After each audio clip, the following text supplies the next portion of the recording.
Hello everyone, welcome to unstoppable. I hope you are doing well. Finally हम लोगों ने एक सेगमेंट चालू कर रहे हैं अनस्टॉपेबल यूट्यूब चैनल के ऊपर, करंट अफेयर का सेगमेंट। किसका? तो मैं बातचीत करूं करंट अफेयर का, तो करंट अफेयर के सेगमेंट को हम शुरू कर रहे हैं, ठीक है ना। और करंट अफेयर वाला पॉइंट हम बातचीत करेंगे, क्या है वो जरा समझो, हर एक चीज को देखेंगे। जैसे कि करंट अफेयर का जो सेगमेंट है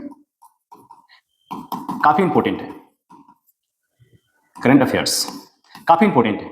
जैसे कि यूपीएससी की मैं बात करूं, चाहे वो आपका प्रीलिम्स हो या मेंस हो, दोनों में करंट अफेयर का जो वेटेज है काफी ज्यादा रहता है।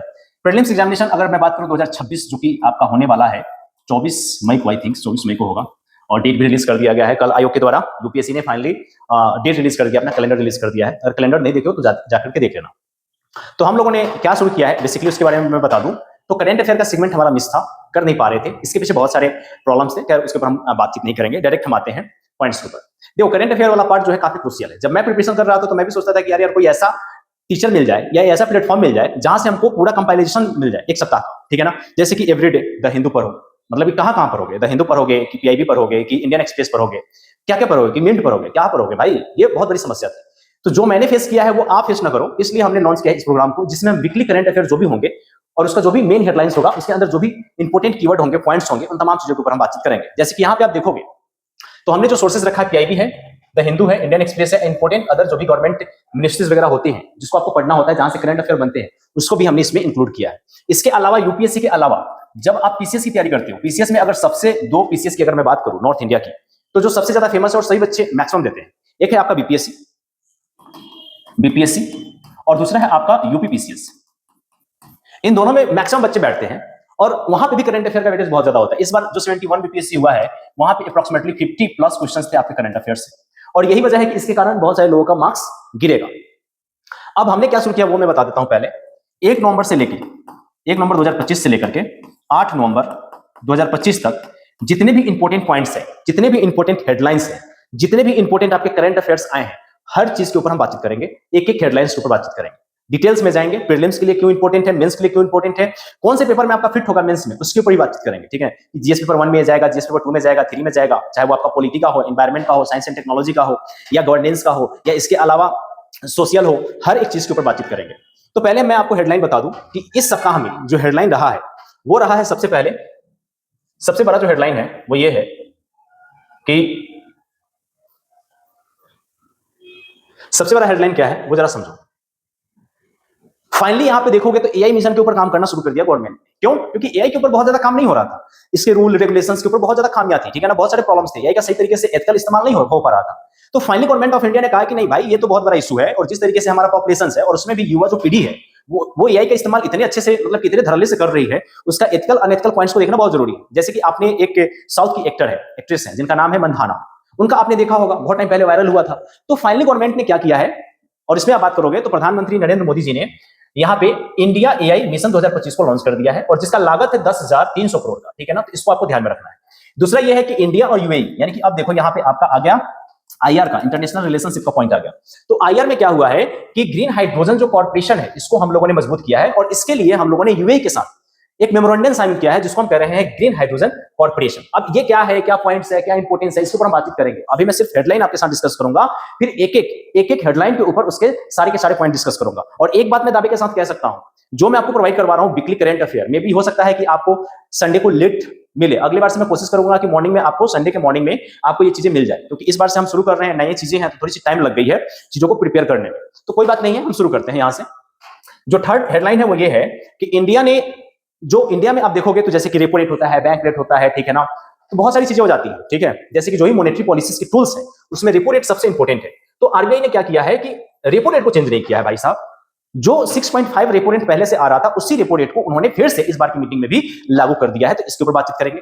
फिर हम बात करेंगे कि जो भी मेडिकल कॉलेजेस हैं, ठीक है ना, जैसे कि एनएमसी, यहां पे देखोगे एनएमसी, नेशनल मेडिकल जो कॉलेज है एसोसिएशन है, उन्होंने इशू किया है कि जो भी फैकल्टीज वगैरह आएंगे, जो भी न्यू फैकल्टी आएंगे, उनका मेडिकल कॉलेजेस में किस तरीके से प्रमोशंस होगा, पदोन्नति होगा, उसके ऊपर बातचीत हुआ है। 5वें नंबर पॉइंट में हम बातचीत करेंगे कि इसरो ने अनाउंस किया है चंद्रयान 4 टेक्नोलॉजी के लिए, ठीक है ना। तो चंद्रयान 4 टेक्नोलॉजी को इन्होंने इनहेंस करने के लिए, आगे बढ़ाने के लिए नई इसमें सैटेलाइट्स, नई टेक्नोलॉजी को ऐड डाउन किया गया। तो वो कौन कौन सी, उसके ऊपर बातचीत करेंगे। फिर जीएसटी काउंसिल के ऊपर कहा गया है कि जीएसटी काउंसिल का अभी तक का सर्वाधिक कलेक्शन है, यानी कि आप देख रहे हो कि जीएसटी जब से लागू हुआ है उस समय से लेकर के अभी तक और इस वाले ईयर में सबसे ज्यादा कलेक्शन हुआ है और वो कलेक्शन है आपका 1.6 लाख करोड़ का, ठीक है ना। अब ये क्या है, इसके ऊपर बातचीत करेंगे। 7वें नंबर में पॉइंट में आपको दिख रहा होगा कि CAQM को का जो फेज 3 है इसको चालू कर दिया गया है, जिसको GRAP in Delhi due to the severe pollution, ठीक है ना, सीवियर पॉल्यूशन, यानी कि पॉल्यूशन के कारण CAQM ने दिल्ली में GRAP चरण 3 को लागू कर दिया है। इसके अलावा हम बातचीत करेंगे, यूनेस्को ने 2 ऐसे सिटी है जिसको फाइंड आउट करा है और उसको उन्होंने कल्चरल हेरिटेज, ठीक है ना, इंटेंजिबल कल्चरल हेरिटेज में शामिल कर लिया है। अब इस तरीके से कितने ऐसे कल्चरल हेरिटेज साइट है इंडिया में, सिटी है जिसको यूनेस्को ने दिया है, उसके ऊपर बातचीत करेंगे। जैसे कि 2 यहां पे कहा गया है, कलाड़ूपट्टू और छऊ को अमूर्त सांस्कृतिक विरासत सूची में शामिल किया गया है, किसके, यूनेस्को के। 9 नंबर जो हेडलाइन है वो क्या है वो जरा समझो। 9 नंबर जो हेडलाइन है, ठीक है, पहले इसको मैं एक बार क्लियर कर देता हूं। जो 9 नंबर हेडलाइन है उसमें कहा गया है कि आईएमएफ ने, ठीक है ना, आईएमएफ ने क्या कहा है इंडिया को लेकर के, ये बहुत जरूरी है। जैसे कि आईएमएफ का आप जानते हो इंटरनेशनल मॉनेटरी फंड है इसका फुल फॉर्म। तो आईएमएफ ने कहा है कि इंडिया में 6.6% की वृद्धि देखी गई है। अब आपको पता है कि भाई साहब रोजगार तो है नहीं हमारे देश में, तो ये वृद्धि हुई कहां है, इस चीज को हम यहां पे फाइंड आउट करेंगे। यहां पे देखो आईएमएफ ने क्या कहा है, आईएमएफ ने कहा है कि IMF project India as a fastest growing major economy, क्या है, फास्टेस्ट मेजर इकोनॉमी है, यानी कि सबसे तेजी से विकसित होने वाली अर्थव्यवस्था इंडिया को बताया गया है। तो ये क्या है, इसके ऊपर बातचीत करेंगे। फिर दिल्ली एक्यूआई टच किया है आपका 366, जो कि काफी सीवियर मामला है आपका पॉल्यूशन को लेकर के। तो ये पॉल्यूशन बढ़ने के पीछे कारण क्या है, जैसे कि आप दिल्ली का क्लाइमेट जब देखते हो, खास करके दिवाली के टाइम का, तो इस समय आपके पेड़ी के क्रॉप्स, इसके जो आसपास वाले जो राज्य हैं, स्टेट्स हैं, जैसे कि हरियाणा हो गया, पंजाब हो गया, तो यहाँ पे पेड़ी की खेती बहुत ज्यादा होता है, धान का खेती बहुत ज्यादा होता है। और आपको पता है कि धान की खेती से मीथेन वगैरह निकलते हैं, तो वो तो अलग कंसर्न है, उसके ऊपर बाद में बात करेंगे। तो पेड़ी की खेती होने के बाद क्या होता है कि उसको जो उसकी वेस्टेज बच जाते हैं उसको जला देते हैं, जलाने से धुआं धुआं धुआं धुआं, और वो धुआं ट्रेवल करके कहां, दिल्ली में पहुंच जाता है। और उसकी वजह से क्या होता है, हीट डोम या क्लाउड फॉर्मेशन हो जाता है, जिसकी वजह से वहां पे पॉल्यूशन का जो लेवल है बहुत ज्यादा बढ़ जाता है। और यही वजह है कि इस बार छठ के टाइम में क्या हुआ था कि दिल्ली गवर्नमेंट ने मतलब कि एक आर्टिफिशियल रेन करवाने की कोशिश की थी, बट हुआ नहीं सक्सेसफुली, उसके ऊपर ही बातचीत करेंगे, जो कि आपको पता होगा। जीएसटी कलेक्शन में आपका 4.6% की ईयर और ईयर वृद्धि दर्ज की गई है, जो कि बहुत बहुत बहुत इंपॉर्टेंट है। 4.6% की जीएसटी संग्रह में वार्षिक वृद्धि 4.6 की वृद्धि, यानी कि 1.6 लाख करोड़ की वृद्धि देखी गई है, जो कि अभी हमने बातचीत किया है। जो 12 नंबर जो हमारा हेडलाइन है वो है नीति आयोग से रिलेटेड। तो नीति आयोग ने री इमेजिंग एग्रीकल्चर तकनीकी रिपोर्ट जारी की है। जैसे कि आपसे कहा जाता है कि बहुत सारे डिफरेंट रिपोर्ट्स दे दिए जाएंगे और कहेंगे कि भाई ये रिपोर्ट किसने जारी किया है, और 4-5 ऑप्शंस दे दिए जाते हैं। और उस समय एग्जामिनेशन हॉल में क्या होता है, जब आप रियल एग्जामिनेशन हॉल में बैठते हो तो बहुत सारे इश्यूज फेस करते हो। तो उस चीज को ध्यान में रखते हुए मैंने इसको डिजाइन किया है, ताकि आप रियल एग्जामिनेशन हॉल में जाओ तो सही आंसर लगाओ। तो अब आपसे पूछे कि री इमेजिंग एग्रीकल्चर रिपोर्ट किसके द्वारा जारी किया जाता है, तो नीति आयोग के द्वारा जारी किया गया है। अब फिर से देखोगे इंडिया ने और यूरोपियन यूनियन ने फ्री ट्रेड निगोशिएशंस के ऊपर, ठीक है ना, मेमोरेंडम ऑफ अंडरस्टैंडिंग साइन किया है, तो वो क्या है उसके ऊपर बातचीत करेंगे। और फाइनली देखोगे तो मिनिस्ट्री ऑफ यूथ अफेयर ने स्पेशल कैंपेन 5.0 को कंक्लूड कर दिया है, तो इसके ऊपर ही बातचीत करेंगे। नेक्स्ट हेडलाइन के ऊपर आते हैं। नेक्स्ट हेडलाइन में क्या है कि प्रेसिडेंट महोदय ने 2 इलेक्शन कमिश्नर को, ठीक है ना, अपॉइंट किया है, और सुप्रीम कोर्ट का मैंडेट क्या है इसके ऊपर ही बातचीत करेंगे। जैसे कि आपको पता है कि भाई इलेक्शन कमीशन ऑफ इंडिया काम होता है कि वो पार्लियामेंट्री इलेक्शन कंडक्ट करवाता है, स्टेट लेजिस्लेटिव असेंबली का इलेक्शन कंडक्ट करवाता है, और इसके अलावा प्रेसिडेंट और वाइस प्रेसिडेंट का वो इलेक्शन कंडक्ट करवाता है। यहां पे आप देखोगे तो जो इलेक्शन कमिश्नर हैं, तो इलेक्शन कमिश्नर की अगर बात करूं तो अभी 3 हैं, ठीक है ना। एक तो आपके चीफ इलेक्शन कमिश्नर है और 2 आपके इलेक्शन कमिश्नर है, तो ये 2 नए अपॉइंट किए गए हैं। अब सवाल ये है कि भाई अपॉइंटमेंट कैसे होता है, कौन सी कमिटी बनाई जाती है, उस कमिटी में कितने मेंबर होते हैं, कॉन्स्टिट्यूशनल मैंडेट क्या है, कॉन्स्टिट्यूशनल आर्टिकल कौन कौन से हैं, उसके ऊपर बातचीत करेंगे, जो कि इंपॉर्टेंट है। और उसके अलावा अगर मैं बातचीत करूं तो यहां पे आप देखोगे तो आरबीआई ने फाइनेंशियल स्टेबिलिटी रिपोर्ट को जारी किया है, और आरबीआई ने कहा है कि जो नॉन परफॉर्मिंग एसेट्स है वो अब हमारा भाई साहब गिरा है, बहुत बढ़िया हुआ है। वो क्या है वो जरा समझो। आरबीआई ने कहा है कि 2.9%, भाई बहुत ह्यूज परसेंटेज है ये, 2.9% एनपीए हमारा फॉल हुआ है, गिरा है, ठीक है ना। जैसे कि आपको पता है कि जो भी हमारे यहाँ फाइनेंशियल इंस्टीट्यूशंस है वो लोग ऋण तो दे देते हैं लेकिन रिकवर नहीं कर पाते। तो आरबीआई ने कहा है कि इस बार क्या हुआ है कि रिकवरी हमारी अच्छी हुई है, और इसमें क्या हुआ है कि एनपीए में कितना फॉल हुआ है, तो 2.9% की। तो ये क्या है इसके ऊपर बातचीत करेंगे। 2 इंडिया की बड़ी ऑर्गेनाइजेशन आईआईटीज और आईआईएससी ने ज्वाइंट नेशनल क्वांटम मिशन, ठीक है ना, यानी कि इंडिया का पहला क्वांटम सैटेलाइट को लॉन्च किया है भाई साहब, ठीक है ना। क्वांटम मिशन में भाग लिया है, इसको याद रखना। आईआईटी आईआईएससी ने भारत के पहले क्वांटम सैटेलाइट हेतु राष्ट्रीय क्वांटम मिशन में भाग लिया है। अब पूछेगा कौन कौन सा भाग लिया भाई, क्वेश्चन बन जाएगा कि राष्ट्रीय क्वांटम जो मिशन है, आपका क्वेश्चन बनता है कि नेशनल क्वांटम मिशन है, इसमें कौन कौन से 2 इंस्टीट्यूशन ने भाग लिया है, तो आईआईटी और आईआईएससी। 8 नंबर जो हेडलाइन है वो ये कहता है कि CAQM जो है यहां पे देखो, रिपोर्ट के अनुसार पराली जलाने की घटनाओं में 65 से लेकर के 78% की कमी आई है। ठीक है, जो भी मैंने पराली वगैरह की बात किया था ना, कि भाई जो हरियाणा वाला है स्टेट या पंजाब है, ठीक है ना, पंजाब है, यहां से क्या होता है, उड़ता पंजाब आपने देखा होगा, तो उड़ते उड़ते कहां जाता है, दिल्ली में आ जाता है, दिल्ली में आ जाता है। और दिल्ली में क्या होता है, QAMP रिपोर्ट या जो भी चीजें होती है वो थोड़ा सा गड़बड़ हो जाता है। 9 नंबर पॉइंट में देखोगे, 9 नंबर जो हेडलाइन है वो है इंडिया जापान ने होल्ड किया है 9th मेरीटाइम सिक्योरिटी डायलॉग को, कहां पे, टोक्यो में। 20वां नंबर जो है आपका हेडलाइन है वो है कि नेशन सेलिब्रेट कर रहा है गुरु नानक जयंती और कार्तिक पूर्णिमा को। 21वां नंबर पॉइंट है कि माइटी ने रिलीज किया है India AI governance and guidelines को, ठीक है ना। और इससे बात होगा कि एआई, अब देखो फिर से एआई आ गया, मैं बार बार बोल रहा हूं एआई बहुत इंपॉर्टेंट है, एआई आपका मेंस में भी आ सकता है, प्रीलिम्स में आ सकता है, और ये रिपीटेड क्वेश्चंस बन रहे हैं आजकल भाई, तो इसको ध्यान में रखना है, क्वेश्चन आ सकता है। इसके अलावा वर्ल्ड सुनामी अवेयरनेस डे को ऑब्जर्व किया गया है, ठीक है ना, और इसका थीम था वी सुनामी रेडी, ठीक है ना, इसके ऊपर बातचीत करेंगे। जो 23 नंबर पॉइंट्स है, ठीक है ना, 23 नंबर पॉइंट्स में क्या कहा गया वो जरा समझो। जैसे कि आप लोग दिल्ली वाले, दिल्ली में जैसे कि आप हो या कहीं पे भी जो गुरुद्वारा वगैरह होता है, तो आप लोग देखते हो कि गुरुद्वारे में लंगर वगैरह चलाई जाती है, यानी कि फ्री में लोगों को खाना खिलाया जाता है, ठीक है ना, बैठाया जाता है, खाना वाना खिलाया जाता है प्रसाद के रूप में, ठीक है। तो यहाँ पे कहा जा रहा है कि लंगर ने सेलिब्रेट किया है, लंगर परंपरा ने समानता और सामुदायिक सेवा का संदेश दिया है, जो कि बहुत बहुत बहुत इंपॉर्टेंट है आपका सोसाइटी के लिए। क्या है वो जरा समझो। कहा जा रहा है कि इक्वालिटी एंड कम्युनिटी सर्विस को प्रोवाइड करवाया है और लंगर सेलिब्रेशन, ठीक है, ये क्या है, इसके ऊपर बातचीत करेंगे। फाइनली आप देखोगे तो विंटर सेशन शुरू होने वाला है आपका 2 दिसंबर से लेकर के 20 दिसंबर तक चलेगा। इसके क्या क्या थीम रहेंगे, इसमें क्या क्या कौन कौन से ऐसे लॉज वगैरह है जिसके ऊपर बातचीत होने वाला है, उसके ऊपर बातचीत करेंगे। फिर इंडिया ने सर्विस PMI को रिलीज किया है जो 58.9% है, और कहा जा रहा है कि fastest expansion in 6 month. Bharat का जो सेवा क्षेत्र है उसमें PMI का जो वृद्धि है वो 58.9% तक पहुंच चुका है। उसके बाद डिपार्टमेंट ऑफ टेक्नोलॉजी ने लॉन्च किया है, ठीक है ना, क्या लॉन्च किया है, 6G रिसर्च को टेस्ट किया है पहली बार, कहां पे, किसके द्वारा किया गया है, IIT मद्रास के द्वारा। दूरसंचार विभाग ने IIT मद्रास में भारत का पहला 6G अनुसंधान टेस्ट बोर्ड को लॉन्च किया है, जो कि बहुत इंपॉर्टेंट है। 27 नंबर में देखोगे तो इंडिया ने ज्वाइन किया है ग्लोबल ब्लू कार्बन पार्टनरशिप, ठीक है ना, कहां पे, तो जो कॉन्फ्रेंस ऑफ पार्टी 29 हुआ है उस मीटिंग में, जहां पे ब्लू कार्बन पार्टनरशिप में भाग लिया है। 28 नंबर में देखोगे तो इंडिया एंड फ्रांस ने लॉन्च किया है डिफेंस इनोवेशन ब्रिज, कहां पे, पेरिस में। इसके अलावा इंडिया सेलिब्रेट कर रहा है 150वां नेशनल सॉन्ग जो हुआ है, जैसे कि वंदे मातरम जो हमारा नेशनल सॉन्ग है, इसका 150वां जयंती मना रही है। तो इसमें क्या है, तो टोटल आप देखोगे 29 पॉइंट्स, अभी और होना चाहिए, हाँ टोटल आपके 39 है। तो 30 नंबर पॉइंट में आप देखोगे, यानी कि इस सप्ताह का, यानी कि 1 नवंबर से लेकर के और 7 नवंबर 8, ठीक है ना, 1 नवंबर से लेकर के 8 नवंबर के बीच में जो मेन हेडलाइन है जिसके ऊपर अभी हम बातचीत कर रहे हैं, 30वां हेडलाइन है, जापान ने अनाउंस किया है country of focus for IIFI को, कहां पे, गोवा में। RBI ने एक्सप्लेंड किया, एक्सपेंड किया है किसको, डिजिटल रुपीज को, ठीक है ना, और ये कहा कि RBI ने डिजिटल रुपए का प्रयोग बैंकों से आगे विस्तारित कर दिया है। तो ये क्यों किया है, क्या कारण है, कहां पे, इसको बातचीत करेंगे। 32वां नंबर पॉइंट ये है कि कर्नाटक सरकार ने प्रतिवर्ष 12 दिन के मासिक अवकाश को मंजूरी दे दी है। अब क्या होता था कि जो भी माताएं बहनें हैं उनको मासिक अवकाश नहीं मिल पाता था, तो फाइनली कर्नाटक की सरकार ने 12 दिन का पेड मासिक अवकाश को मंजूरी दिया है। किसने, कर्नाटक सरकार ने, इसको याद रखना। इसके अलावा सुप्रीम कोर्ट को राष्ट्रीय न्यायिक डेटा, यानी कि नेशनल जुडिशियल डेटा ग्रिड के साथ जोड़ दिया है, और ये काम होना बहुत जरूरी था अपने इंडिया में, जो कि अब हो गया है।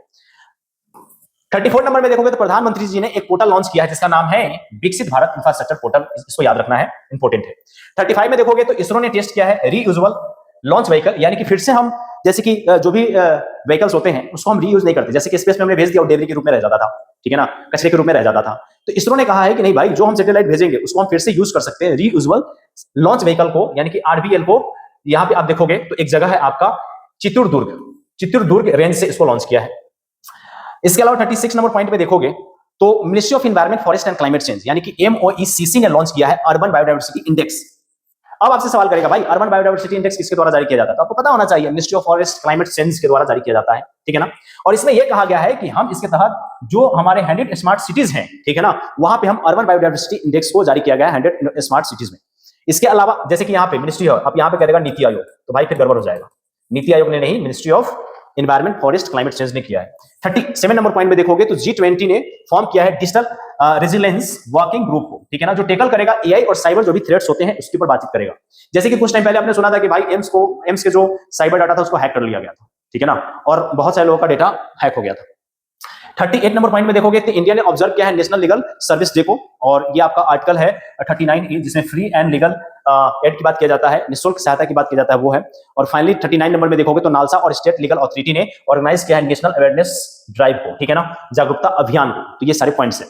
तो ये आप देखोगे कि 1 नवंबर से लेकर के 8 नवंबर के बीच में आपके 39 मुख्य हेडलाइन है जो आपके एग्जाम पॉइंट ऑफ व्यू से काफी ज्यादा रिलेवेंट है, और इसके ऊपर आपके पास नोट्स होना और इसके ऊपर सारे के सारे आपके पास कंसोलिडेटेड नोट्स होना बहुत जरूरी है। और इस चीज को ध्यान में रखते हुए मैंने इस प्रोग्राम को लॉन्च कर दिया है।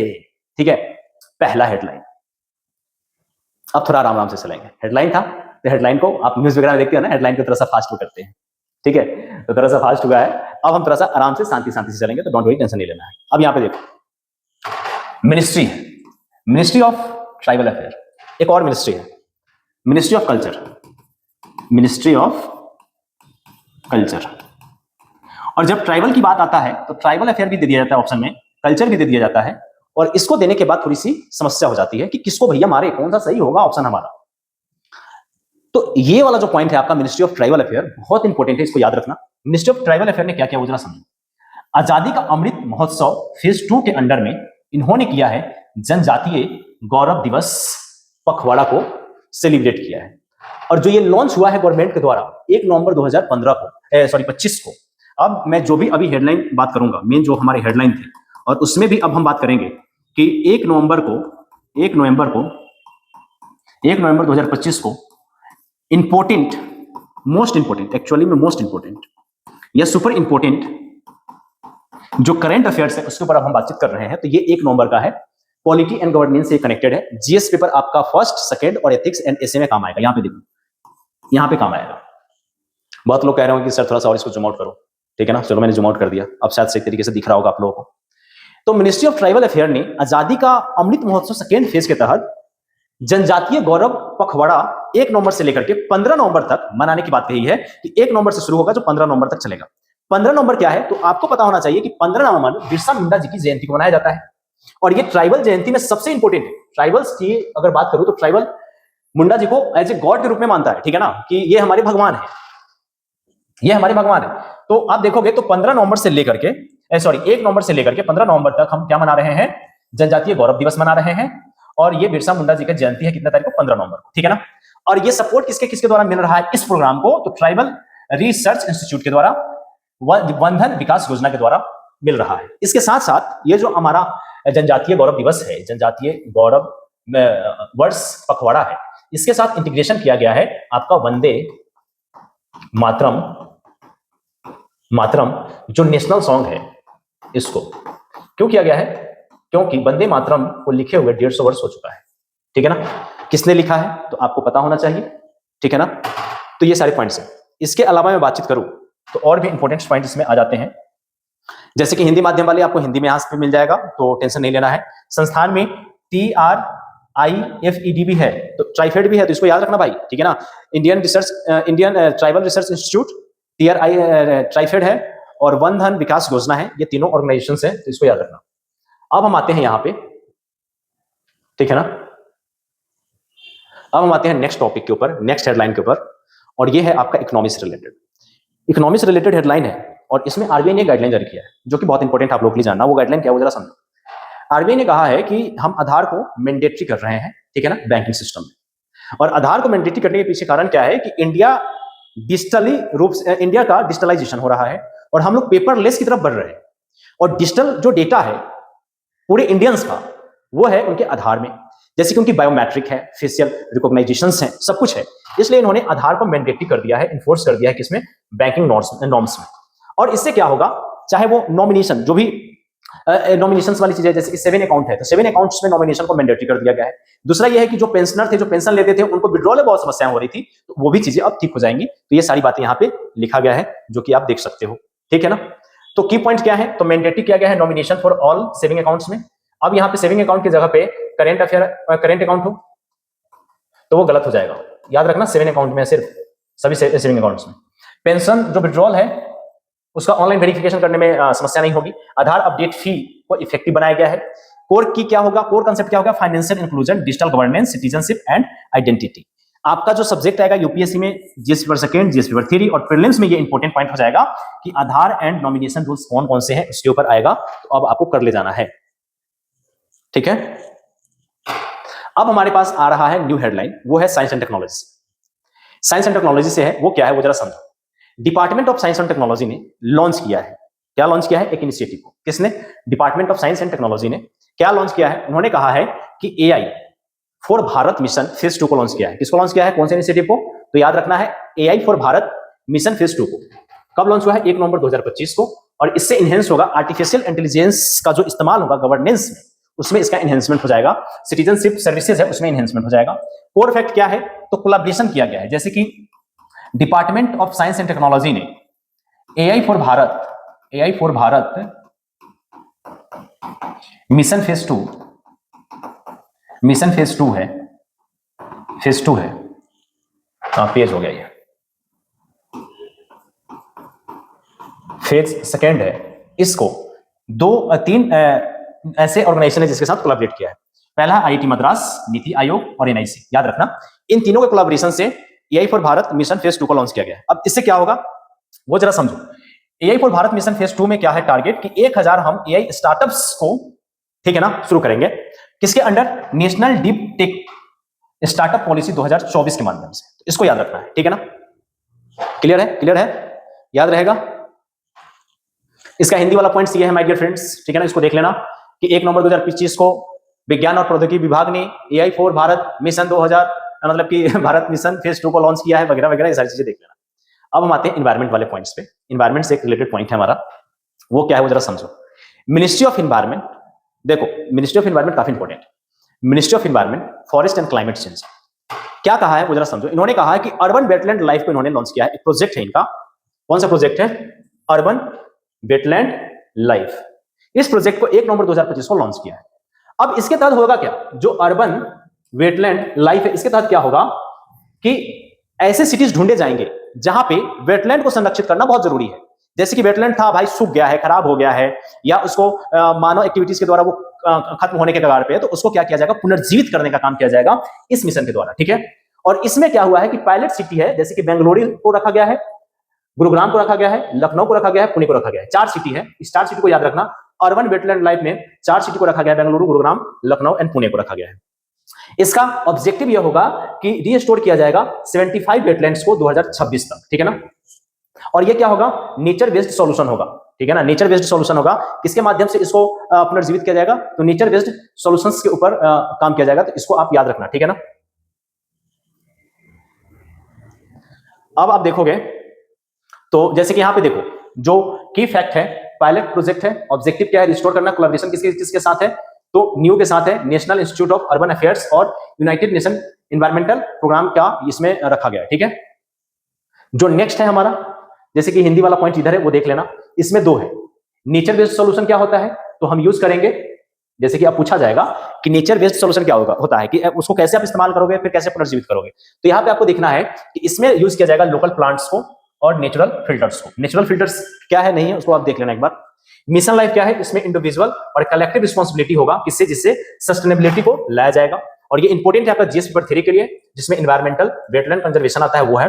और ऐसे में जैसे कि सस्टेनेबिलिटी विंग्स विद सिटीज, ठीक है ना? तो वो है। हिंदी में आपको मैं एक बार बता देता हूं। 1 नवंबर 2025 को पर्यावरण, वन, जलवायु परिवर्तन मंत्रालय ने अर्बन वेटलैंड लाइफ परियोजना को शुरू किया है, ठीक है ना? वगैरह वगैरह। तो गाइस कैसा लग रहा है? एंजॉय कर रहे हो? अच्छा लग रहा है? कमेंट बॉक्स में कमेंट करके बताओ। अभी तक आपने देख लिया है तो फिर मुझे ऐसा लग रहा है कि आपको पसंद आ रही चीजें, ठीक है ना? देखो आप लोग कमेंट करोगे, लाइक करोगे, शेयर करोगे, तभी जाके मुझे एनर्जी आएगी। समझ में आ रहा है? जैसे कि मैं आपके लिए इतना मेहनत कर रहा हूं, तो आप बस आपका एक लाइक, एक कमेंट्स मेरे लिए वो फ्यूल का काम करेगा, जो मैं अगले बार आपके लिए करने के लिए रेडी रहूंगा। यहाँ पे देखो एक किडनी के ऊपर भी सवाल आए थे पीवाईक्यू में, ठीक है ना? वेटलैंड को लेकर के, तो ये इंपॉर्टेंट हो जाता है। अब आपका आईआर से रिलेटेड आ गया है हेडलाइन। आईआर से रिलेटेड है। आईआर से रिलेटेड क्या है वो जरा समझो। इंटरनेशनल रिलेशनशिप में है इंडिया और फ्रांस, 2 बड़ी कंट्री। इंडिया और फ्रांस के कोलैबोरेशन से हम लोगों ने आप लोगों ने सोलर अलायंस मिशन को भी हम लोगों ने किया था, ठीक है ना? रिन्यूएबल एनर्जीज के ऊपर हम लोग बहुत ज्यादा काम कर रहे हैं फ्रांस के साथ मिलकर के।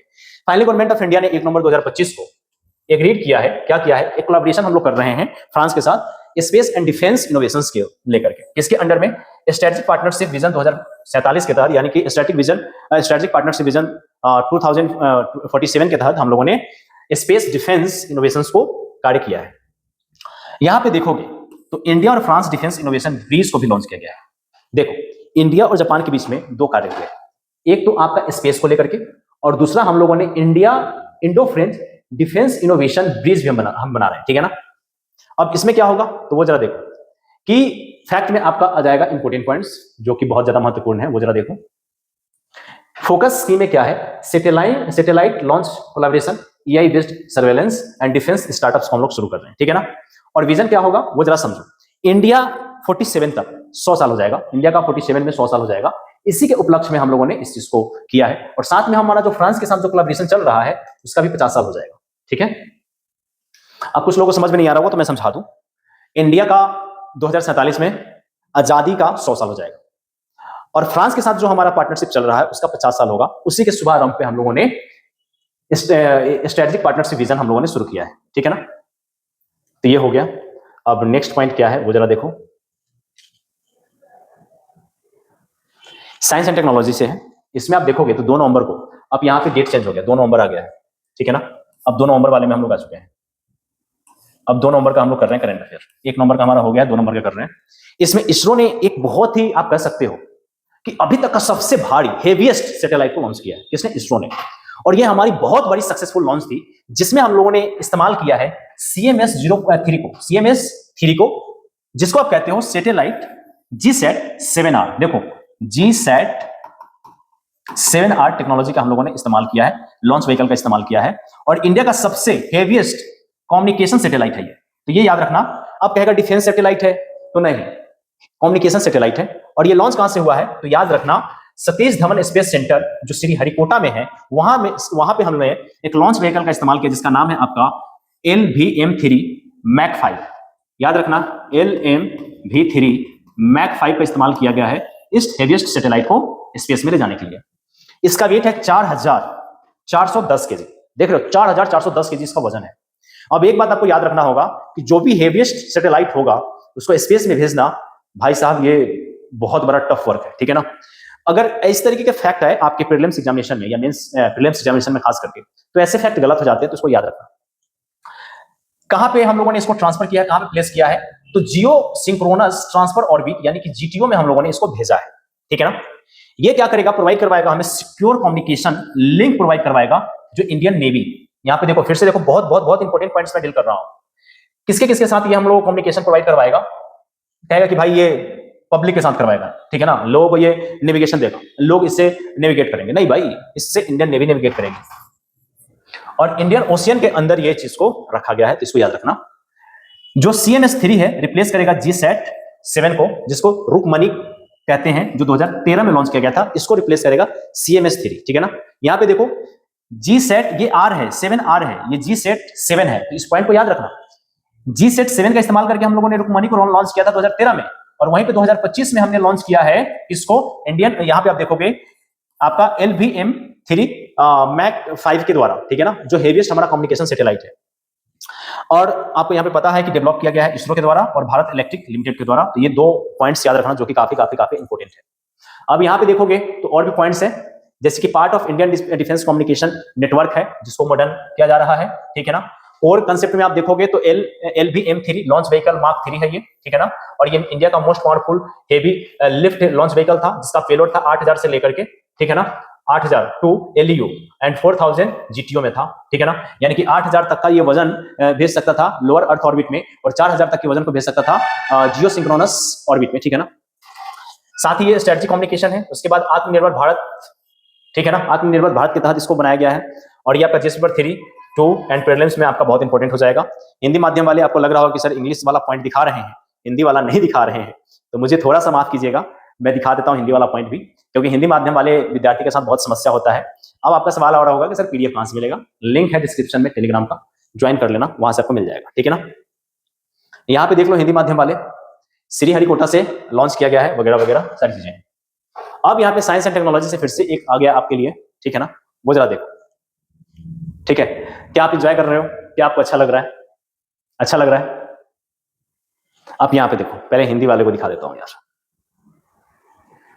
ये देखो 2 नवंबर 2025 को empowering science technology innovation conference, जिसको ESTIC 2025 में प्रधानमंत्री जी के द्वारा 1 लाख करोड़ के अनुसंधान विकास और नवाचार की फंडिंग घोषणा की गई है। कितना? 1 लाख करोड़ की, तो वो याद रखो।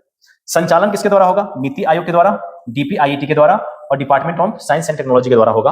और इसका लक्ष्य रखा गया है रिसर्च एंड डेवलपमेंट में कि जीडीपी का 0.7% से बढ़ा करके 2% किया जाएगा 2030 में। वही चीजें यहाँ पे कही गई है जिसको आपको याद रखना है, ठीक है ना। इंग्लिश में इस पॉइंट को देखना है तो सेम ही है, यहाँ पे देख लो। हम लोगों ने बूस्ट करना है, हमें क्या बूस्ट करना है, इंडिया का रिसर्च एंड डेवलपमेंट इकोसिस्टम। इसके लिए हमने प्राइवेट सेक्टर पार्टनरशिप को साथ हम लोगों ने प्राइवेट कंपनीज के साथ पार्टनरशिप किया है, जो विकसित भारत 2047 जो हमारा विजन है उसके तहत। और उसके तहत प्राइम मिनिस्टर जी ने 1 लाख करोड़ का रिसर्च डेवलपमेंट इनोवेशन फंड को दिया है। ये ज्वाइंटली हमारी मैनेज होता है नीति आयोग के द्वारा, डीपीआईटी के द्वारा और department of science and technology के द्वारा। ऑब्जेक्टिव क्या है कि gross expenditure on research and development के ऊपर जो पहले थे हमारा 0.7% उसको बढ़ा करके 2% करना है जीडीपी का 2030 तक, ठीक है। तो इस चीज को याद रखना। लोकल में आप देखोगे तो नेशनल रिसर्च फाउंडेशन एक्ट, ठीक है ना, जिसका इंप्लीमेंटेशन भी किया जा रहा है इसके द्वारा, ठीक है। और भी क्या इंपोर्टेंट पॉइंट्स है, हाँ, कोर कंसेप्ट में आप देखोगे तो कोर कंसेप्ट में कुछ इंपोर्टेंट पॉइंट्स है। अरे यार क्या समस्याएं हैं इसके अंदर। यही होता है कि भाई एंड्रॉयड सिर्फ रखोगे ना और इसमें ओपीएस नहीं है अभी, तो यही प्रॉब्लम्स आते हैं, देख रहे हो।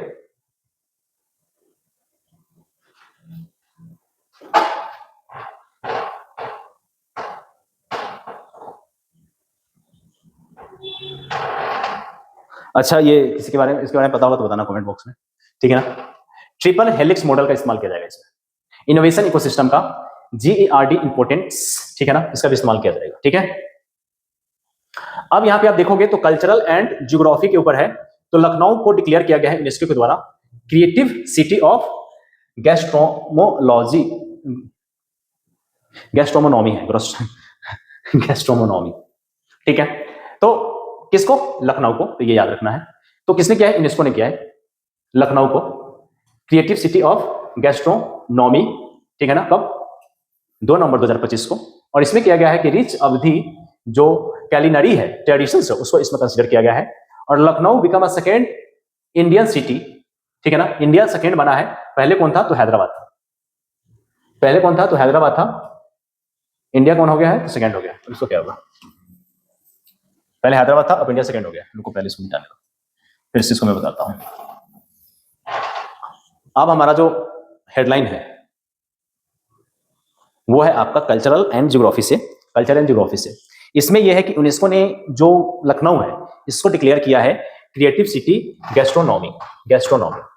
और इसमें कहा गया कि जो अवधि कल्चर है उसको इसमें रखा गया है। और जो लखनऊ है वो सेकेंड है, पहला सिटी था हमारा हैदराबाद जो 2019 में हुआ था।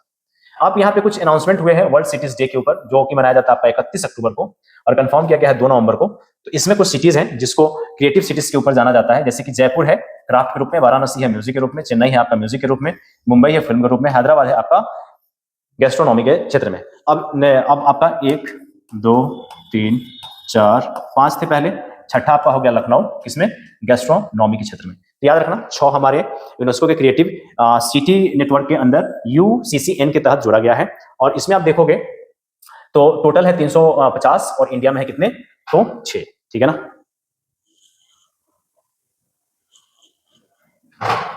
ओके, ये बात यहां पे लिखा गया है। अब यहां पे आपका एक इंपॉर्टेंट पॉइंट आ जाता है, सोशल जस्टिस किसके लिए, ईपीएफओ के लिए, ठीक है ना। ईपीएफओ फाउंडेशन डे मनाया, यूपीएफओ फाउंडेशन डे और डिजिटल लाइफ सर्टिफिकेट ड्राइव को, ठीक है ना, जिसमें एम्प्लॉय प्रोविडेंट फंड ईपीएफओ ने सेलिब्रेट किया आपका फाउंडेशन डे को। इसमें क्या हो गया है, लॉन्च किया गया है आपका डिजिटल लाइफ सर्टिफिकेट। तो इसको याद रखना, इससे क्या होगा कि जो भी पेंशनर है उनको आसानी से उनका पेंशन मिल जाएगा, ठीक है ना। और क्या है, और इसमें, हाँ, इसमें ओवर पेंशन क्या है, तो 1 करोड़ है, तो इसको याद रखना, ठीक है। और इसमें तो कुछ है नहीं इंपॉर्टेंट। कर्मचारी भविष्य निधि संगठन ने अपना स्थापना दिवस मनाया है और पेंशनर के लिए डिजिटल लाइफ सर्टिफिकेट अभियान शुरू किया है।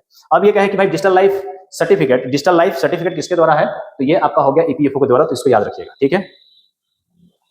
अब यहाँ पे हम आते हैं 3 नवंबर में। 3 नवंबर में जो सबसे इंपॉर्टेंट है वो ये है कि दिल्ली का एयर क्वालिटी जो है वो काफी ज्यादा खराब हो गया था, सीवियर कैटेगरी में है। क्यों था, तो इसके पीछे कारण है कि ये रीच कर गया था आपका 366। क्यों, क्योंकि काफी पुअर यहाँ का क्लाइमेट कंडीशन हो गया था। इसके पीछे बहुत सारे कारण दिए गए हैं।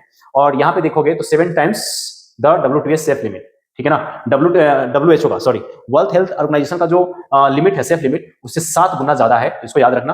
प्रॉब्लम क्या था, तो ये कहा गया है कि 2900 सिटी प्लस है जहां पे स्टेबल फायर इन पंजाब, और 200 प्लस में हरियाणा, जहां पे दिक्कत होता है, ठीक है ना। अब आप देखोगे तो इंपॉर्टेंट पॉइंट्स आ जाता है हमारे पास जीएसटी कलेक्शन को लेकर के। तो जीएसटी कलेक्शन के लिए याद रखना कि आप देखोगे तो जीएसटी में 1.96 करोड़ का क्या हुआ है, यहाँ पे 1.96 करोड़ का बढ़ोतरी हुआ है, ठीक है ना, इंक्रीज किया है। और ये ईयरली ग्रोथ कितना है, तो 4.6% है, तो इसको याद रखना। और स्लोएस्ट ग्रोथ हुआ था इन 52 मंथ में, ठीक है, तो इसको याद रखना। फिर यहाँ पे CGST, SGST, IGST, CGST central GST होता है, state GST, inter state GST होता है, तो इसको याद रखना, देख लेना। डोमेस्टिक ट्रांजेक्शन में 6.4 का वृद्धि हुआ है, और रिफ्यूज इंक्रीज हुआ है आपका, रिफंड यूज हुआ है आपका, इंक्रीज हुआ है आपका 26.5% का, ठीक है, याद रखना। और हाईएस्ट कलेक्शन कहां से हुआ है, तो हाईएस्ट कलेक्शन में 3 स्टेट है आपका, महाराष्ट्र है, कर्नाटक है और गुजरात है, तो इसको याद रखना, ठीक है। उसी का इधर हिंदी है, तो वो आप देख लेना। यहाँ पे कोर कंसेप्ट में देखोगे तो GST goods and services, one nation one tax introduce हुआ था आपका 2017 में, तो जो कि ये पॉइंट आपके लिए इंपॉर्टेंट है, उसको याद रखना।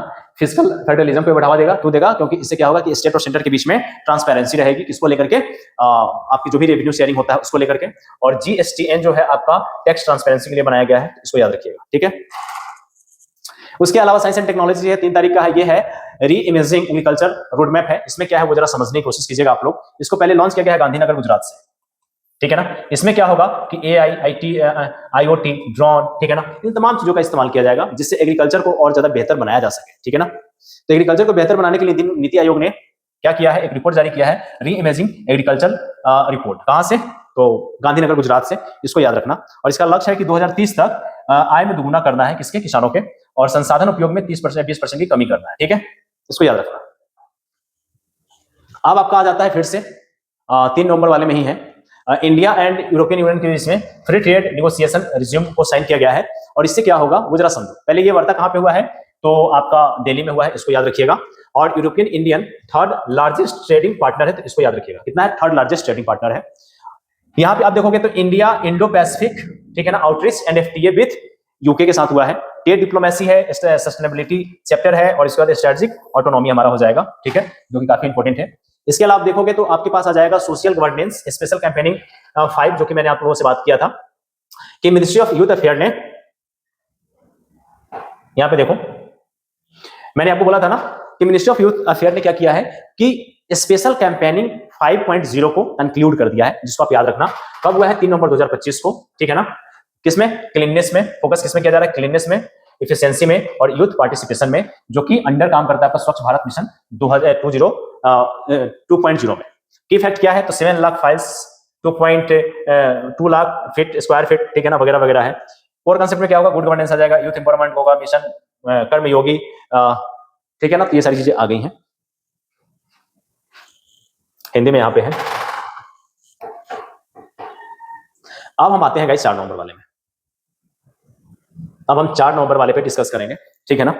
तो हमने 1 नवंबर बात कर लिया, 2 नवंबर, 3 नवंबर हमारी बात हो गई, 4 नवंबर बात करते हैं। लेकिन मुझे आप दो 1 मिनट का ब्रेक।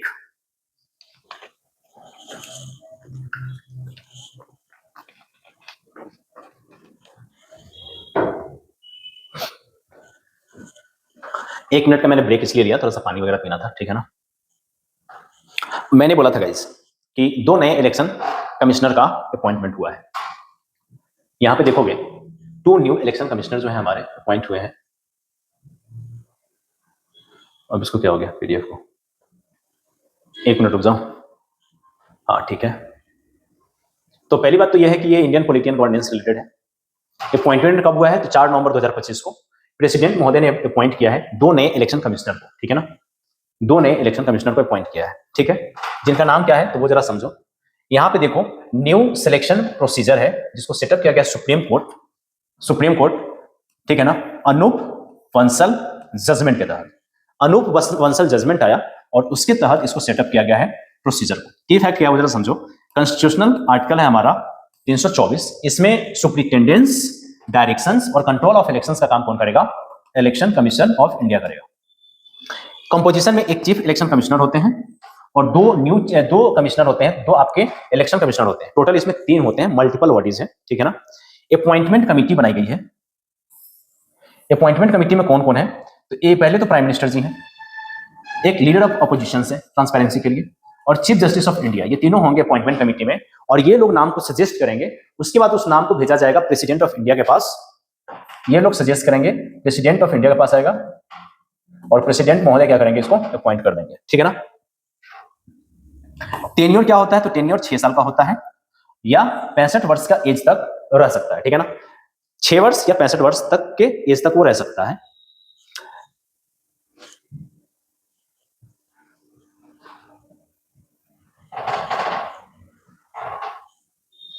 आप यहां पे देखो, जुडिशियल जो ओवरसाइट है इसको ठीक करेगा, ठीक है। डेमोक्रेटिक अकाउंटेबिलिटी को तय किया जाएगा, इंस्टीट्यूशनल रिफॉर्म्स को तय किया जाएगा। तो ये सारे पॉइंट्स हैं। प्रीलिम्स के लिए आपको याद रखना है कि भाई आर्टिकल 324 क्या बात करता है? तो कंपोजिशन, टेन्योर वगैरह के बारे में बात करता है, ठीक है, वगैरह वगैरह। अब यहां पे हमारे पास एक आर्टिकल है, आरबीआई फाइनेंशियल स्टेबिलिटी रिपोर्ट। तो पहली बात यह है कि फाइनेंशियल स्टेबिलिटी रिपोर्ट किसके द्वारा जारी किया जाता है? तो आरबीआई के द्वारा जारी किया जाता है। और आरबीआई ने 2025 का फाइनेंशियल स्टेबिलिटी रिपोर्ट को जारी कर दिया है। इसको याद रखना है, किसने? आरबीआई ने जारी किया है, ठीक है ना, इसको याद रखिएगा। जिससे जीडीपी ग्रोथ, सीपीआई यानी कि कंज्यूमर प्राइस इंडेक्स, और देखो डब्ल्यूपीआई होता है, डब्ल्यूपीआई और सीपीआई। तो सीपीआई कंज्यूमर प्राइस इंडेक्स जारी किसके द्वारा किया जाता है? आरबीआई के द्वारा जारी किया जाता है। अब होलसेल प्राइस इंडेक्स किसके द्वारा जारी किया जाता है? वो कमेंट बॉक्स में कमेंट करके आप बताओगे। ग्रॉस नेशनल एनपीए रेशियो जो कि फॉल हुआ है 2.9। फॉरेक्स रिजर्व हमारा स्टोर हुआ है आपका, इतना है हमारा फॉरेक्स रिजर्व से $648 बिलियन। और हाउस होल्ड जो डेप्ट है वो राइज हुआ है आपका 4% ईयरली वाइज, ठीक है ना। तो इसको याद रखना है। यहाँ पे फाइनेंशियल स्टेबिलिटी है, ट्विन बैलेंस शीट सिंड्रोम है, ठीक है ना। अब इसको इकोनॉमी वाले पार्ट से पढ़ लेना। ट्विन बैलेंस शीट सिंड्रोम क्या होता है? इन्फ्लेशन टारगेटिंग में क्या है कि आरबीआई ने जो रखा है वो 4 + 2-, ठीक है ना, यानी कि मैक्सिमम अगर यहाँ पे देखो 4 + 2 है, ठीक है। तो ये हमारा मॉनेटरी पॉलिसी कमेटी ने जो फ्रेमवर्क बनाया है इन्फ्लेशन को टारगेट करने के लिए वो ये है, ठीक है। अब यहाँ पे साइंस एंड टेक्नोलॉजी से है, यह है आईआईटी ज्वाइंट क्वांटम मिशन, ठीक है ना। और ये क्या हुआ है उसमें जरा देखना। आईआईटी दिल्ली, आईआईटी मद्रास और आईआईएससी बेंगलुरु ने राष्ट्रीय क्वांटम मिशन के तहत सहयोग किया है ताकि 2028 तक भारत के लिए पहला क्वांटम संचार उपग्रह बनाया जा सके, ठीक है ना। तो इसको याद रखना। 3 बड़ी ऑर्गेनाइजेशन है, मेन 3 बड़ी ऑर्गेनाइजेशन है, वो जरा देखना। पहला कौन है वो जरा समझो।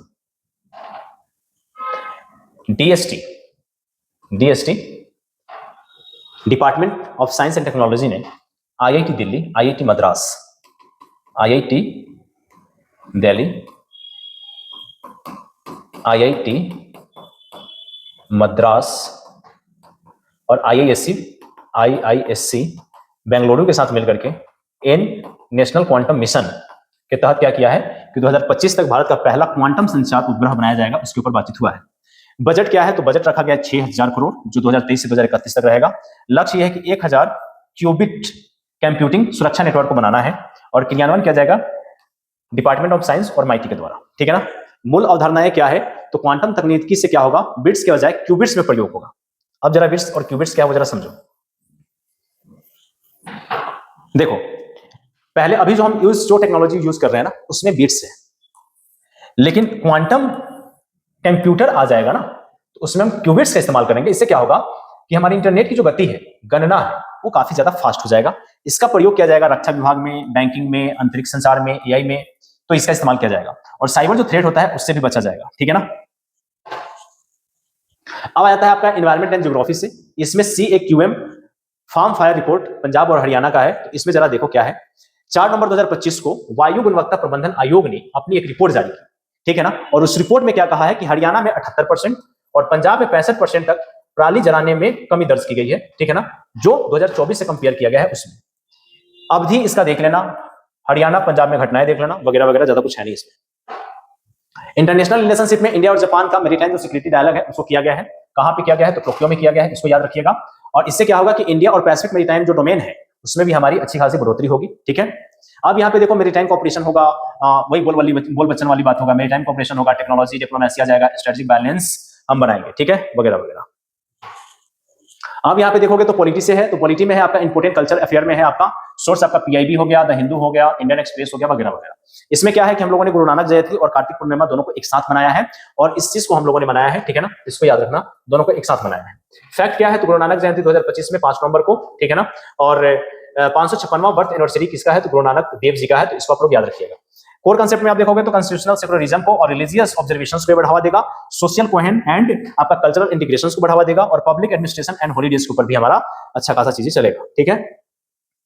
अब यहाँ पे देखोगे साइंस एंड टेक्नोलॉजी में आप आओगे तो साइंस एंड टेक्नोलॉजी में है कि माइटी मिनिस्ट्री ऑफ इलेक्ट्रॉनिक, शायद मैं बहुत ज्यादा फास्ट जा रहा हूं, मुझे स्लो ही जाना चाहिए, ज्यादा सही रहेगा, ठीक है ना? अच्छा, समझ में आ रहा है तुम लोग?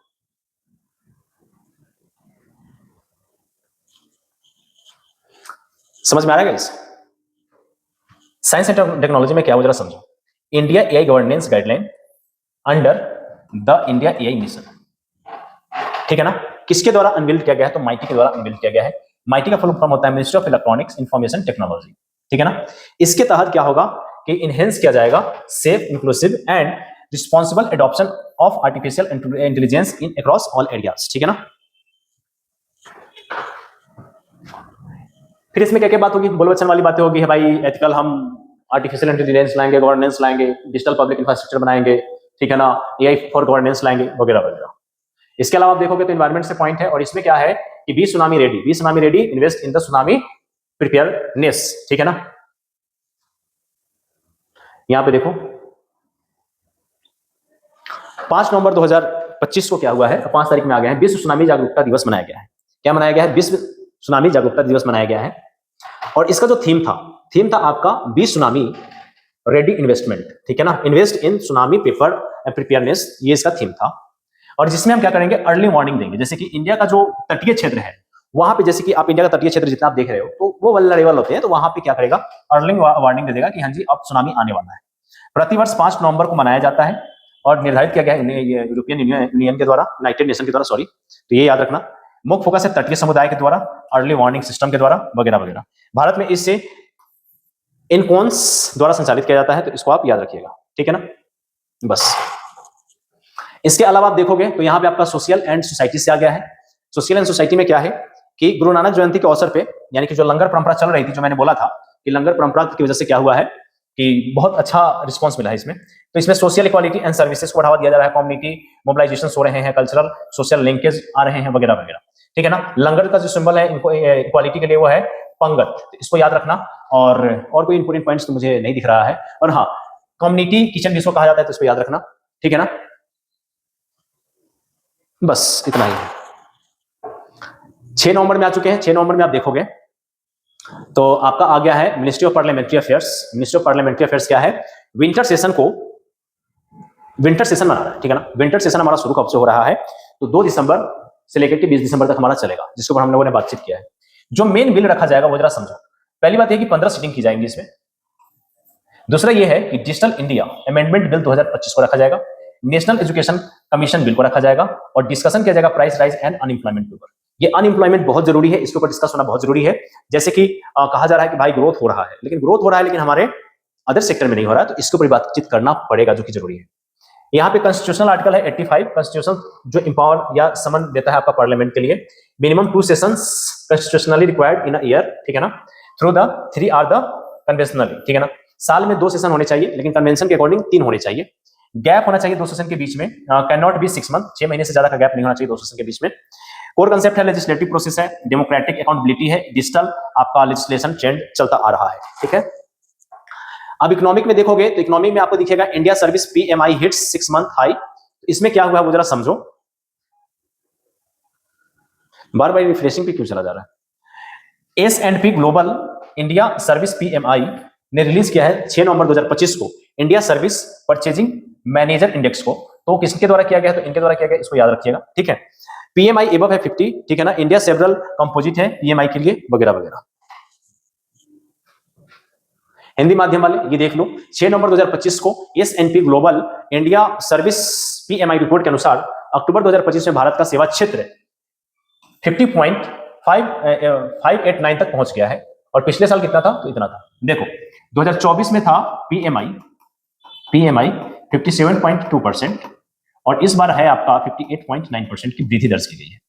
पीएमआई 50, ठीक है ना? संयुक्त पीएमआई 59.4 सेवा क्षेत्र में, इनपुट में, ठीक है ना? सारी चीजें हो गई।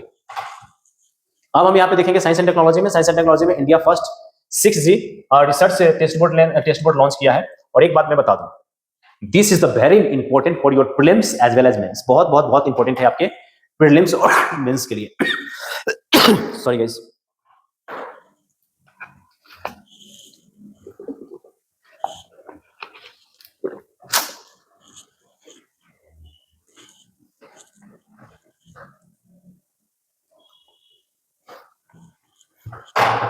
ठीक है, अब आते हैं नेक्स्ट हेडलाइन के ऊपर। जो नेक्स्ट हेडलाइन है हमारा वो है कि इंडिया फर्स्ट 6G, इंडिया का पहला 6G टेस्ट बोर्ड लॉन्च हुआ है। क्या है ये? टेस्ट बोर्ड लॉन्च हुआ है 6G। किसके द्वारा है? तो ये याद रखना है आपको, जो कि इंपॉर्टेंट है, काफी काफी काफी इंपॉर्टेंट है। डिपार्टमेंट ऑफ टेलीकम्युनिकेशंस DOT ने इनोग्रेट किया है इंडिया का पहला 6G रिसर्च टेस्ट बोर्ड को, पहला रिसर्च टेस्ट बोर्ड को IIT Madras under Bharat 6G vision 2030 का रूट में उठाई। प्रोजेक्ट का कॉस्ट है आपका 450 करोड़।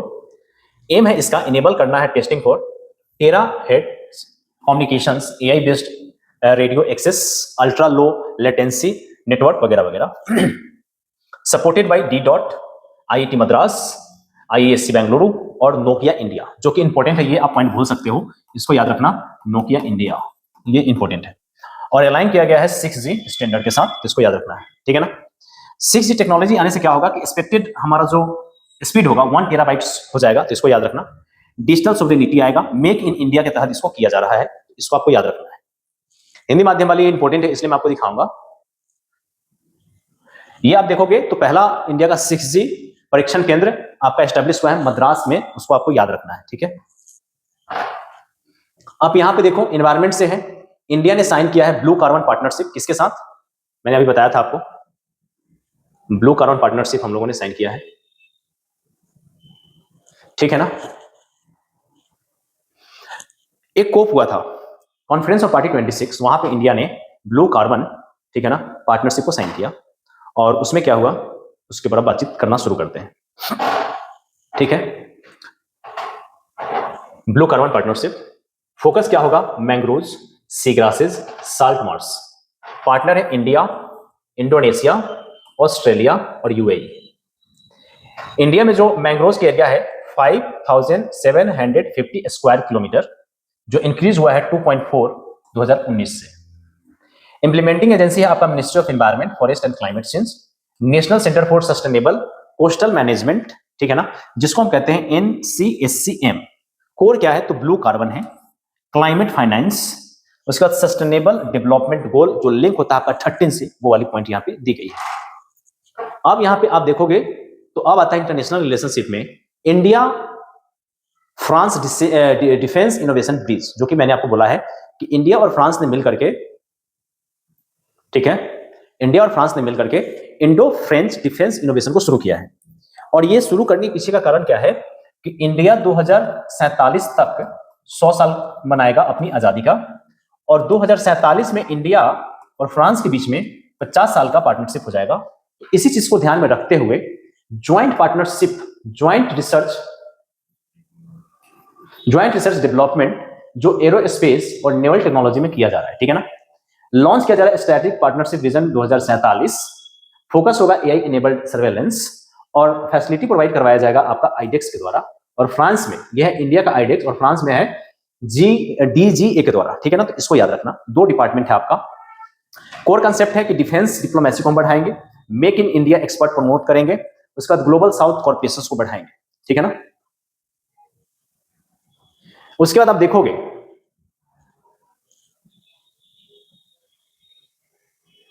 तो यहां पे है पॉलिटी एंड गवर्नेंस, वो क्या है कि वंदे मातरम, जो कि मैंने बोला था कि वंदे मातरम को आपका ट्राइबल अफेयर्स के द्वारा क्या किया जा रहा है, वंदे मातरम, और ट्राइबल अफेयर कम्युनिटी के द्वारा जो मनाया जा रहा था बिरसा मुंडा जी का, तो उसके साथ इसको इनोग्रेट किया है, जो कि फर्स्ट न्यूज था। 150वां जयंती मना रही है। इसको लिखा गया था 1875 ईस्वी में बंकिम चंद्र चटर्जी के द्वारा, ठीक है ना। Originally composed bye Bankim Chandra Chatterjee के द्वारा, ठीक है ना, जिसको आपको याद रखना है, जो कि बहुत इंपॉर्टेंट है। पहली बार ये जो मैगजीन में छपा था वो था आपका बंगा दर्शन, बंगा दर्शन इन 1875 में, ठीक है ना, वो आपको याद रखना है। फिर यहां पे आप देखोगे तो 50 ईयर ऑफ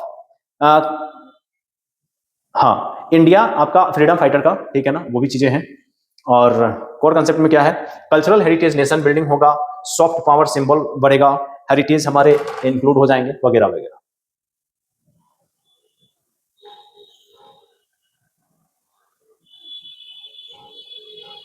अब हमारा आता है इंटरनेशनल रिलेशनशिप से ग्लोबल फोरम कल्चरल डिप्लोमेसी के ऊपर, ठीक है ना।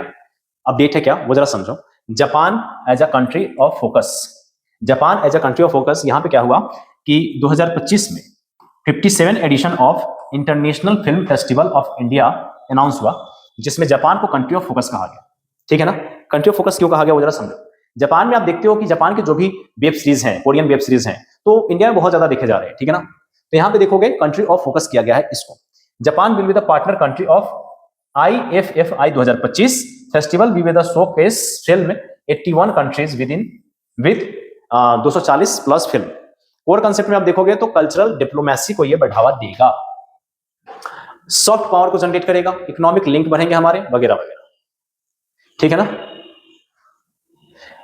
अब देखो जापान IFFI 2025 में पार्टनर कंट्री रहेगा, ये बात यहां पे कही गई है जिसको आपको याद रखना है। अब हमारे पास जो एक इंपॉर्टेंट आप कह सकते हो हेडलाइन है वो है हमारा इकोनॉमी से। कहा जा रहा है कि एक्सपेंशन किया गया है डिजिटल रूपी का, डिजिटल पब्लिक इंफ्रास्ट्रक्चर हमारे गवर्नमेंट के द्वारा बनाई गई है, ठीक है ना। इसको याद रखना। यहां पे कहा जा रहा है कि वाइल इंडिया डिटेल इन 7 नवंबर, ठीक है ना, limit the concept of digital rupees, ठीक है ना। और ये इसका सिंबल याद रखना डिजिटल रुपीज का। और इसके तहत फोकस किया जा रहा है डिजिटल पब्लिक इंफ्रास्ट्रक्चर डेवलप किया जाएगा। और आरबीआई का स्ट्रेटेजिक एक्सपेंशन है आपका सीबीडीसी के साथ, ठीक है ना, जो बैंकिंग के अलावा भी सीबीडीसी में काम करेगा। पहले है बैंक लिंकेज करता था यूपीआई एंड अदर्स के साथ। अवधारणाएं कौन कौन सी है तो वो आप देख लो। सीबीडीसी है, डिजिटल सार्वजनिक संरचना है, डिजिटल समावेशी स्थिरता है, वगैरह वगैरह है। अब आपका आता है आपका social welfare, Karnataka menstrual leave, ठीक है ना, जो कि मैंने बोला था कि 12 डेज का paid menstrual leave per year दिया जाएगा, एक साल में 12 दिन की छुट्टी के ऊपर, ठीक है ना, वंस पर मंथ, एक महीने में एक बार, ठीक है। और क्या है, बस यही है, ओके।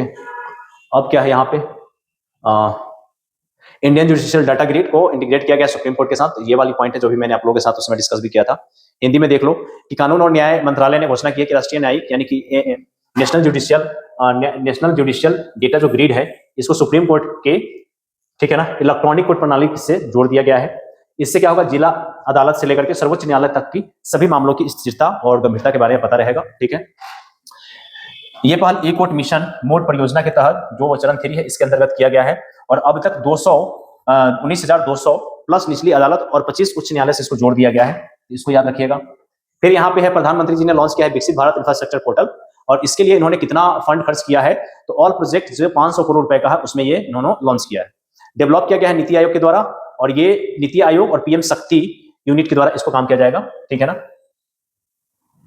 नीति आयोग और पीएम शक्ति यूनिट क्या है, विकसित भारत इंफ्रास्ट्रक्चर पोर्टल, ठीक है ना। इंटीग्रेशन प्लानिंग है, डिजिटल गवर्नेंस है, पब्लिक ट्रांसपेरेंसी है, वगैरह वगैरह। अब आपका आता है साइंस एंड टेक्नोलॉजी में, इसरो ने टेस्ट किया है आपका रीयूजेबल लॉन्च व्हीकल, कहां पे, तो ये लॉन्च हुआ है आपका, ठीक है ना, चित्तूर एरोस्नॉटिकल रेंज कर्नाटक में, तो इसको आप याद रखना।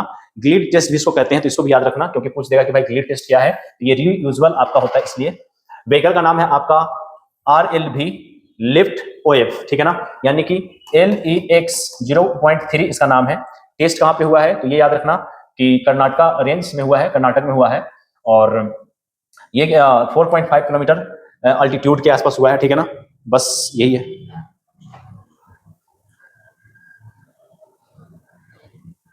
इसको हिंदी में करते हैं, चलो।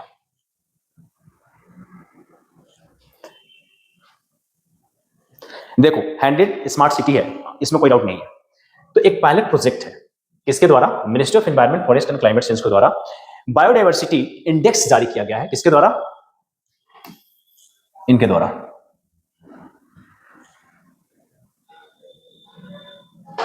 ठीक है। कौन से मॉडल पे ये रहेगा तो सिंगापुर की सिटी बायोडाइवर्सिटी इंडेक्स के तहत पे इसको रखा गया है, ठीक है, सिंगापुर बेस्ड रहेगा, और इंडिया में ministry of forest climate change के द्वारा, ठीक है ना। कहां पे, 100 स्मार्ट सिटीज में, ठीक है। अब आपका 9 नवंबर पे आ चुके हैं PIB the Hindu Indian express, ठीक है ना, गवर्नेंस से है। नेशनल लीगल सर्विस डे मनाया जा रहा है आपका 9 नवंबर को, इसको याद रखना। नालसा एक्ट बना हुआ था आपका, नालसा के ऊपर है इसमें, नालसा एक्ट बना था आपका 1887 में, इन्फोर्स हुआ था 1995 में, तो ये सारी बातें लिखी गई है, तो इसको देख लेना। जो काम करता है फ्री लीगल एड, यानी कि जो आप कह सकते हो कि न्यायिक जो प्रणाली है उसमें, ठीक है। यहां पे देख सकते हो मुक्त तथ्य अधिनियम बना गया था 1987 में, 9 नवंबर 1995 को यह प्रभावित हुआ था और इसका काम था कि अनुच्छेद 39A जो कि आपका है फंडामेंटल, क्या है ये, फंडामेंटल राइट है, ड्यूटीज है, डीपीएसपी है, तो ये डीपीएसपी में है आपका fundamental directive principle of state policy में है, जिसमें कहा गया है समान न्यायिक व निःशुल्क विधिक सहायता प्रोवाइड करवाया जाएगा।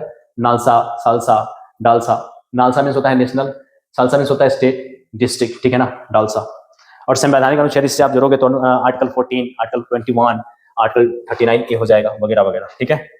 बस यही है। उसके बाद यहाँ पे आपका कुछ टेक्नोलॉजी से रिलेटेड हमने यहाँ पे डाल दिया है, इसको देखना हो तो देख लेना, यही से रिलेटेड सारे कॉन्सेप्ट डाल दिया है।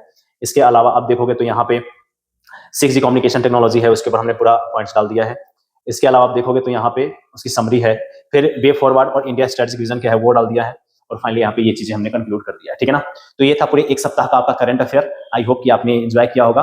अगली बार से मैं कोशिश करूंगा कि इसमें और अच्छे से मैं कर पाऊँ, ठीक है ना, और कुछ और पॉइंट्स मैं ऐड करूं, एंड आपके अकॉर्डिंग इसमें और क्या बेहतर किया जा सकता था कमेंट बॉक्स में कमेंट करके जरूर बताइएगा। वीडियो जब अच्छी लगे तो लाइक, रेडियो शेयर करना मत भूलिएगा। Thank you so much everyone, जय हिंद।